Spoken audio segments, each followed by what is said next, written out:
All stories on the Meadow of Bluebells channel were written by a visually impaired person and recorded in this audio format for other visually impaired people. However, these stories were written as a means of practice and were not meant to obtain perfection. So while constructive criticism will be allowed, cruelty will not. Please enjoy these stories for what they are. With that said, I now introduce Sleep-Deprivation and Other Woes. Genre: historical fantasy. Summary: Patia had been studying for an exam for weeks. She was frazzled and exhausted. Her sister, Keller, was trying to get her to take a break by convincing her to go to a ball that they were invited to. Trigger warnings. None.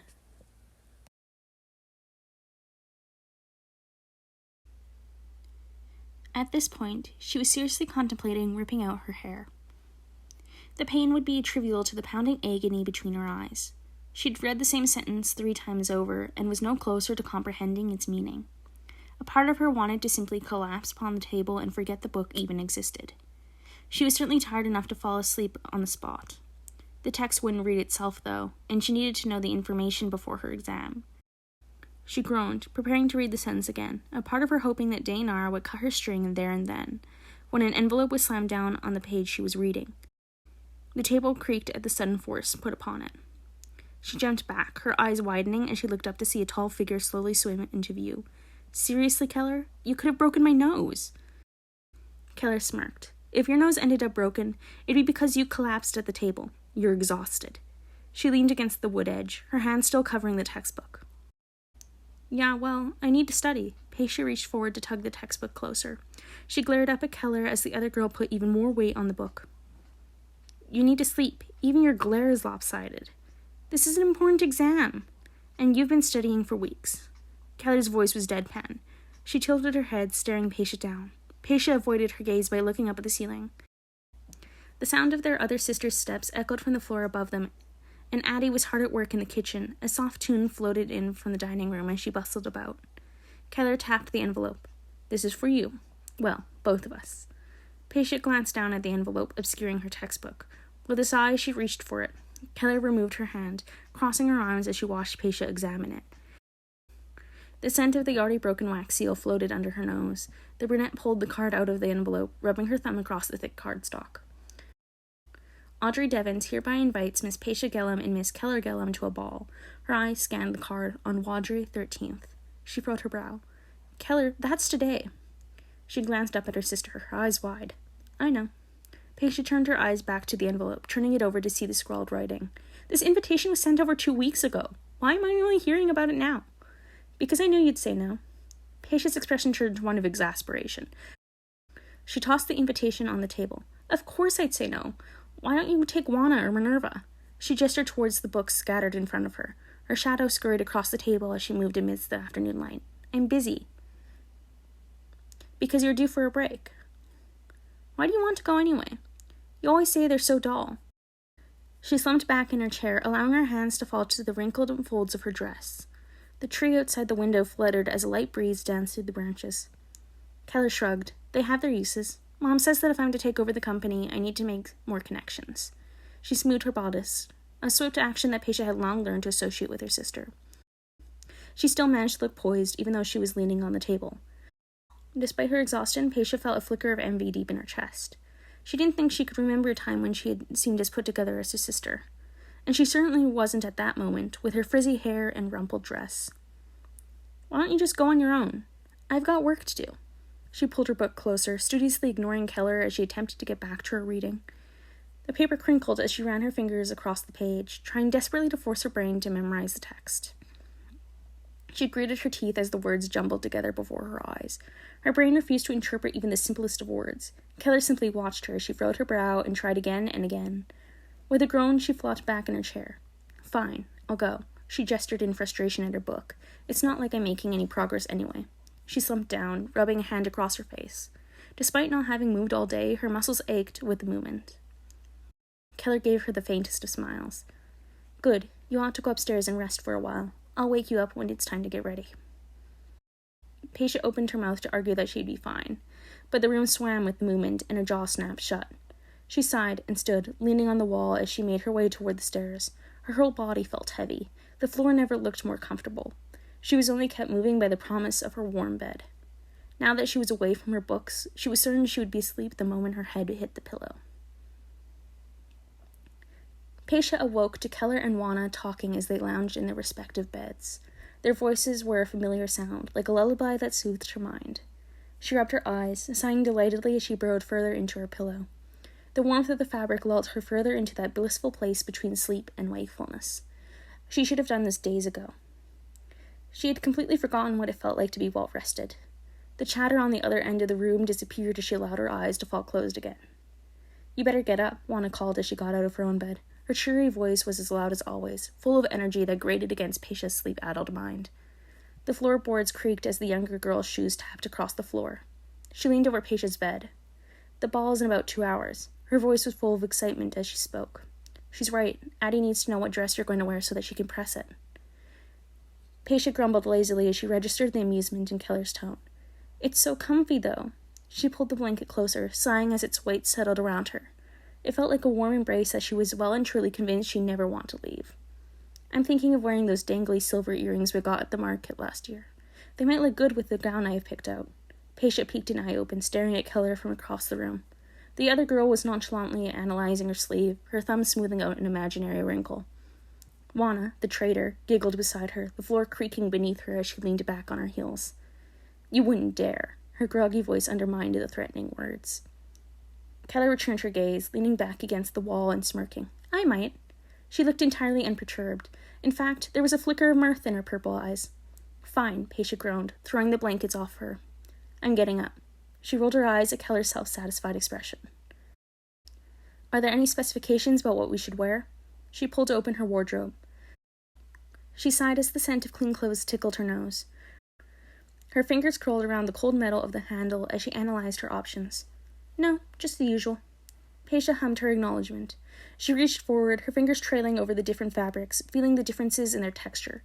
Each was a different shade of her signature pink, making the clothes stand out against the dark wood. Her fingers stilled as they landed on a gown made of a light fabric. She pulled it out and brought it to the mirror, pulling it up to her chest and twisting a bit to watch the way it moved. "What about this one?" "It's pretty," Juana said, making her way to the vanity, "and it'll look good with your earrings." Her eyes were sparkling as she admired the dress. "What did you pick, Keller?" "The dark red gown with a pair of white gloves. Addie's pressing it now."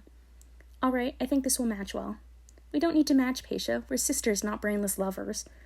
Patia made an exasperated expression in her mirror. "Still, we're going to the ball together. It won't do if our gowns look garish when we stand next to each other." Keller rolled her eyes, slowly getting out of bed and making her way toward the other occupants of the room. She gently pulled her hair out of its typical updo, grabbing a brush from the vanity to brush out her cascading curls. "Fine, just get it to Addie so this poor girl isn't rushing around to get it done before we leave." The next hour was spent in a flurry of movement. The girls scurried around the room as they put their hair up and picked their shoes.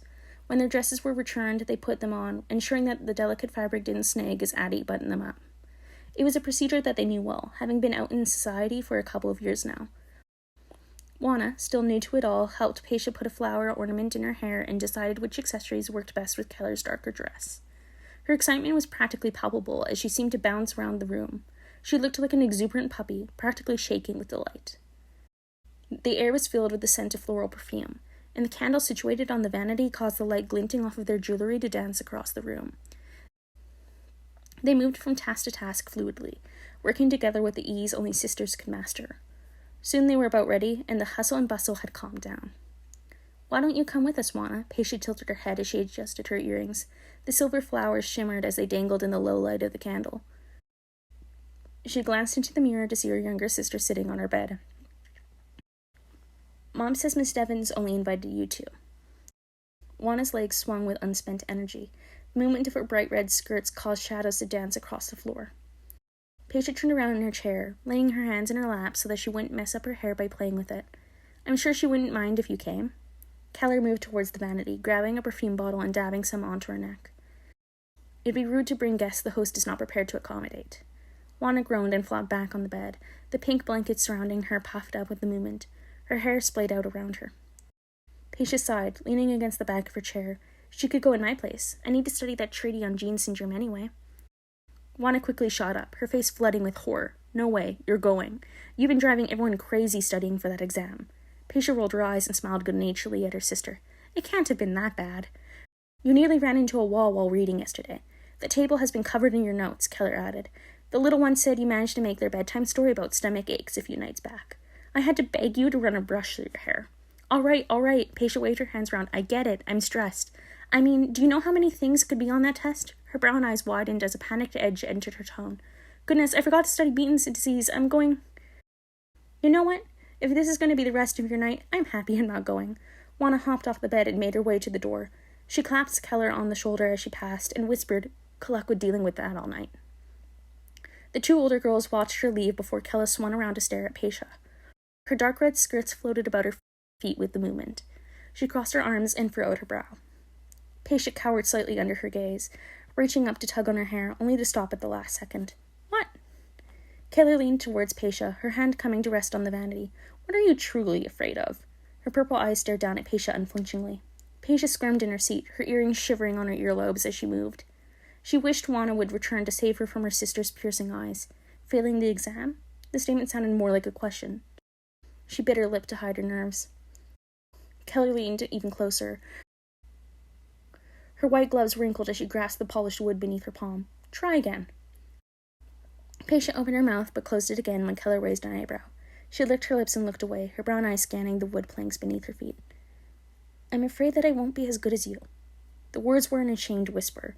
She winced as they fell from her lips, leaving a sour taste on her tongue. Keller's brow furrowed. What? It's stupid, I know. She dragged her gray slippers across the floor, watching them disappear under her pink skirts. We're not even going into the same field. A broken laugh accompanied her words. It all seems to come so easily to you. You pick up whatever Mom tells you so quickly. It's like you know what she's going to say before she even gets the words out. She slumped.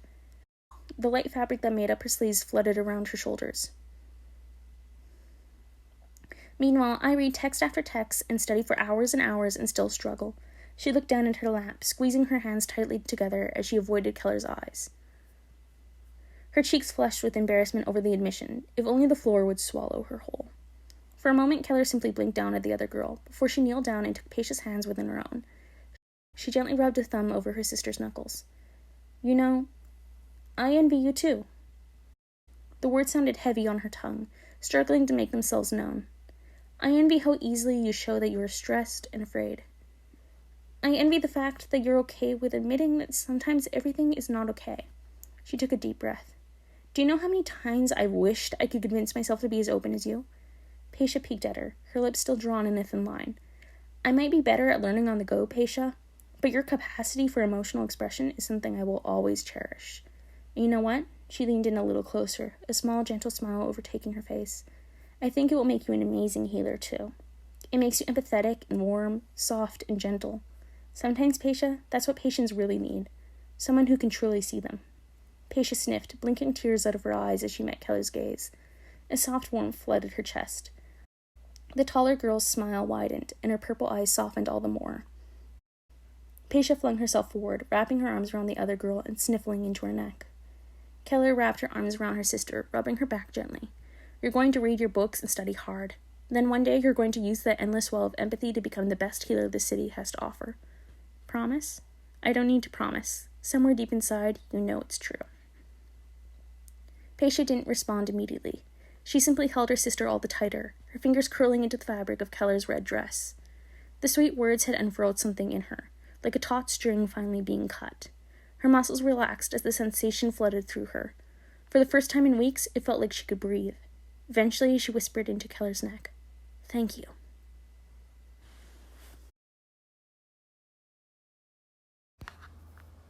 The end. Written by MeadowofBluebells. If you have any prompts you would like to suggest, let me know in the comments below. I'd be happy for any practice I can get. Have a good rest of your day.